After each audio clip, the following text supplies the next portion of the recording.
At sinabi ng Panginoon kay Samuel, hanggang kailan pa nanangisan mo si Saul yamang aking itinakuwil siya na maging hari sa Israel? Punuin mo ng langis ang iyong sungay, at ikaw ay yumaon, susugwin kita kay Isai na Bethlehemita, sapagkat ako'y naglaan sa kanyang mga anak ng isang hari.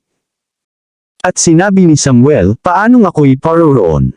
Kung mabalitaan ni Saul, ay kanyang papatayin ako. At sinabi ng Panginoon, magdala ka ng isang damalagang baka, at iyong sabihin, ako'y naparito upang maghain sa Panginoon. At tawagin mo si Isai sa paghahain at aking ituturo sa iyo kung ano ang iyong gagawin, at iyong papahiran sa akin yaong sa iyo ay aking sabihin. At ginawa ni Samuel ang sinalita ng Panginoon at naparoon sa Bethlehem. At ang mga matanda sa bayan ay naparoon upang salubungin siya na nagsisipanginig, at nagsabi, naparirito ka bang may kapayapaan? At kanyang sinabi, may kapayapaan, ako'y naparito upang maghain sa Panginoon, magpakabanal kayo at sumama kayo sa akin sa paghahain.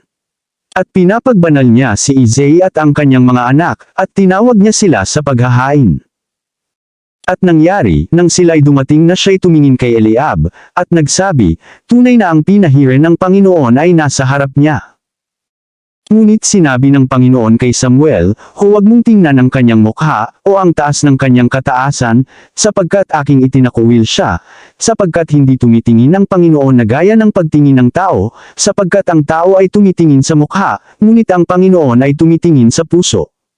Nang magkagayo'y tinawag ni Isai si Abinadab, at pinaraan niya sa harap ni Samuel. At kanyang sinabi, kahit ito man, ay hindi pinili ng Panginoon. Nang magkagayo'y pinaraan ni Isai si Sama. At kanyang sinabi, kahit ito man, ay hindi pinili ng Panginoon. At pinaraan ni Isai ang 7 sa kanyang mga anak sa harap ni Samuel. At sinabi ni Samuel kay Isai, hindi pinili ng Panginoon ang mga ito. At sinabi ni Samuel kay Isai, narito ba ang iyong lahat na anak? At kanyang sinabi, natitira pa ang bunso, at narito, siya'y nag-aalaga sa mga tupa. At sinabi ni Samuel kay Isai, ipasundo mo siya, sapagkat hindi tayo uupo hanggang sa siya'y dumating dito. At siya'y nagsugo, at sinundo siya roon.